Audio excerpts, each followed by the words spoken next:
penting dalam kaitannya dengan implementasi dan pengendalian strategi pemasaran. Strategi pemasaran adalah gambaran besar mengenai hal yang dilakukan oleh suatu perusahaan pada suatu pasar.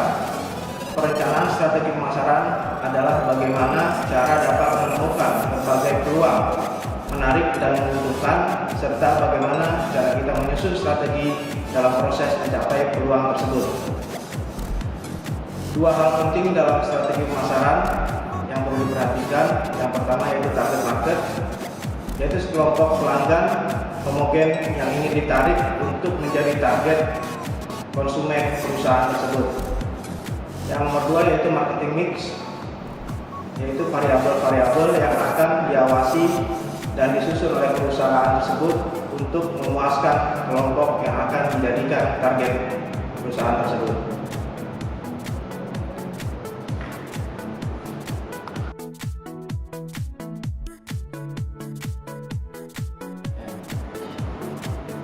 Perkenalkan, nama saya Ruth Andromeda. Untuk mengurangi diskrepansi negatif antara sasaran dan pencapaian dan untuk memastikan strategi pemasaran dapat direalisasikan dengan baik, maka diperlukan pengendalian pemasaran yang memungkinkan seorang manajer menemukan masalah potensial sebelum menjadi masalah nyata. Pengendalian pemasaran terbagi menjadi dua, yaitu pengendalian formal dan pengendalian informal.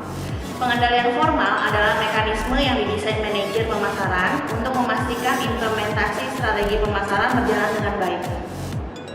Elemen-elemen pengendalian didesain untuk mempengaruhi perilaku karyawan sebelum, selama, dan setelah implementasi.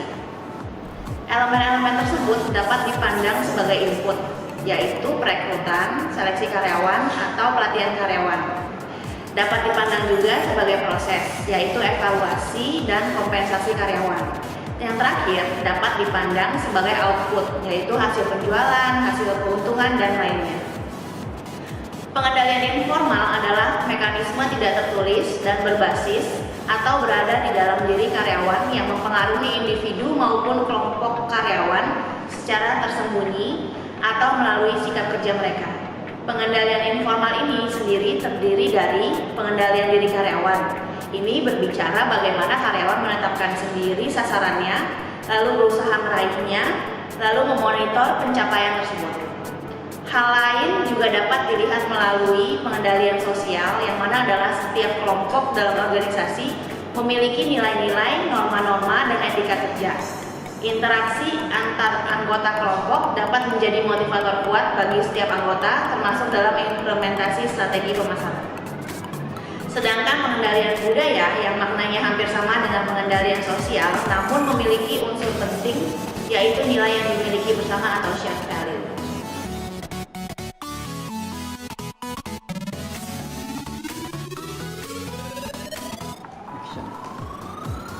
Perkenalkan, nama saya Ahmad Zia. Di sini saya mau coba menjelaskan tentang implementasi dan pengendalian strategi pemasaran. Apa? Yaitu mendesain pasar dan mengendalikan organisasi. Tujuannya, untuk dapat memenangkan persaingan, perusahaan harus mendesain pasar yang baik dan harus mengendalikan organisasi agar dapat berjalan dengan profesional dan lebih baik. Yaitu salah satunya dengan yang pertama, itu ada tren dalam organisasi. Yaitu adalah dibentuk tren dalam organisasi yang menyenangkan serta efektif. Ada 4 poin struktur organisasi baru. Yang pertama ada struktur organisasi baru, yang kedua adalah mengatur proses organisasi, yang ketiga adalah ketangkasan fleksibilitas dan organisasi, dan yang keempat adalah motivasi dari karyawan tersebut. Untuk selanjutnya itu ada pengorganisasian strategi market dan driven. Untuk memeriksa kondisi organisasi yang kondusif, perlu mempertimbangkan hubungan antara strategi pemasaran dan struktur organisasi. Dan ada 3 poin strategi market driven. Strategi yang pertama yaitu adalah memerlukan strategi pemasaran dan struktur organisasi.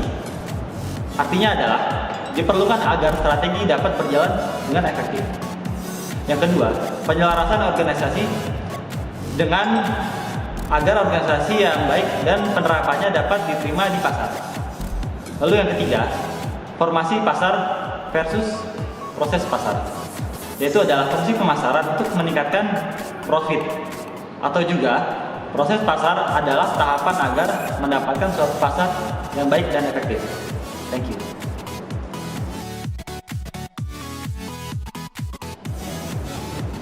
Nama saya Muhammad Amin Selolong. Implementasi strategi pemasaran. Implementasi strategi pemasaran menyangkut 4 hal. Yang pertama yaitu kegiatan yang akan diimplementasikan. Yang kedua, bagaimana implementasi itu akan dilakukan. Yang ketiga, siapa yang akan bertanggung jawab terhadap implementasi tersebut. Dan yang keempat adalah kapan dan di mana implementasi akan dilakukan atau dilaksanakan. Komponen implementasi pemasaran diantaranya yaitu struktur pemasaran. Dalam membuat rancangan organisasi, kita harus menyesuaikan dengan upaya pencapaian sasaran dari perusahaan. Yang kedua yaitu sistem dan prosedur. Sistem informasi, perencanaan strategi, penganggaran, pembelian, pemenuhan, pesanan, manufaktur, pengendalian kualitas, serta pengukuran kinerja. Semua sistem ini dapat membantu dalam proses evaluasi dan pengendalian. Yang berikutnya yaitu sumber daya. Komponen sumber daya ini bisa berupa aset nyata maupun tidak nyata. Yang termasuk dalam aset nyata antara lain uang, pabrik, fasilitas dan peralatan. Sedangkan aset tidak nyata adalah keahlian, loyalitas pelanggan, hubungan baik itu internal maupun eksternal. Komponen berikutnya yaitu manusia. Komponen ini berkaitan dengan proses perekrutan dan penempatan karyawan sesuai dengan keahlian serta kemampuan yang dibutuhkan pada setiap unit kerja. Ketepatan dalam proses perekrutan serta penempatan karyawan sangat berpengaruh terhadap pencapaian target pemasaran. Komponen yang kelima yaitu kepemimpinan. Kepemimpinan yang ditandai dengan komunikasi terbuka akan lebih efektif dalam proses implementasi pemasaran. Komponen terakhir adalah pendekatan terhadap implementasi pemasaran. Ada beberapa pendekatan yang bisa dipilih seorang manajer dalam menggerakkan organisasi, antara lain yaitu pendekatan perintah, pendekatan perubahan, pendekatan konsensus, dan pendekatan budaya. Pendekatan perintah. Dengan pendekatan ini, strategi pemasaran digodok oleh para petinggi perusahaan, lalu para level manajer dan karyawan diharuskan untuk mengimplementasikannya. Sedangkan pendekatan perubahan ini hampir sama dengan pendekatan perintah. Perbedaannya dilakukan perubahan-perubahan organisasi yang dianggap dapat mengefektifkan pelaksanaan implementasi pemasaran. Yang berikutnya itu pendekatan konsensus. Dalam pendekatan ini, para petinggi perusahaan, manajer, serta para karyawan bersama-sama untuk merumuskan strategi yang akan diimplementasikan. Yang terakhir yaitu pendekatan budaya. Pendekatan ini mirip dengan pendekatan konsensus, namun partisipan dalam perumusan strategi diperluas sampai level karyawan yang paling rendah.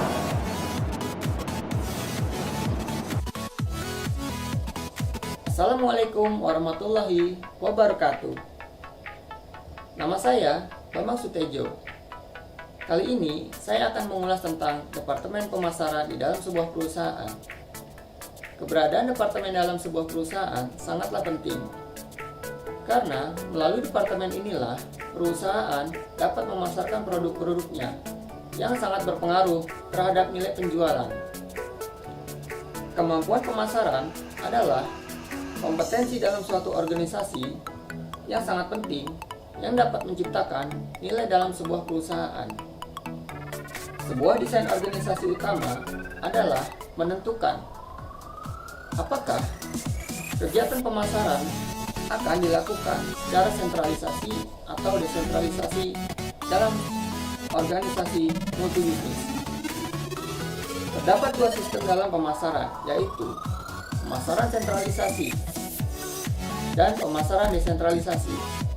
Pemasaran sentralisasi yaitu pemasaran yang terpusat, di mana wewenang dipusatkan pada sejumlah kecil manajer atau yang berada di posisi puncak dalam suatu struktur organisasi. Sebuah penelitian menunjukkan bahwa ketika tugas pemasaran di seluruh unit bisnis sangat terkait, maka fungsi pemasarannya cenderung terpusat. Sistem ini memiliki kelemahan, yaitu di mana waktu yang dibutuhkan untuk membuat keputusan akan lebih lama. Karena semua wewenang keputusan ada di pusat. Kelebihan dari sistem ini adalah pemerintah atau kantor pusat tidak akan pusing-pusing untuk membuat keputusan, karena semua wewenangnya ada di kantor pusat.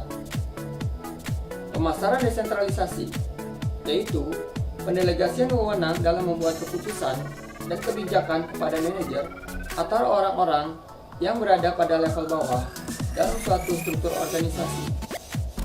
Desentralisasi adalah cara yang lebih baik untuk mengatasi pertumbuhan produk dan kompleksitas pasar, dan untuk meningkatkan kecepatan respon terhadap perubahan pasar. Salah satu kelebihan dari sistem desentralisasi adalah keputusan yang diambil lebih dekat dengan pelanggan. Kelemahan dari sistem desentralisasi adalah pengambilan keputusan tidak selalu strategis, sulit untuk mencapai kontrol yang ketat atau risiko biaya. Demikianlah ulasan kami tentang Departemen Pemasaran dalam sebuah perusahaan. Terima kasih. Wassalamualaikum warahmatullahi wabarakatuh.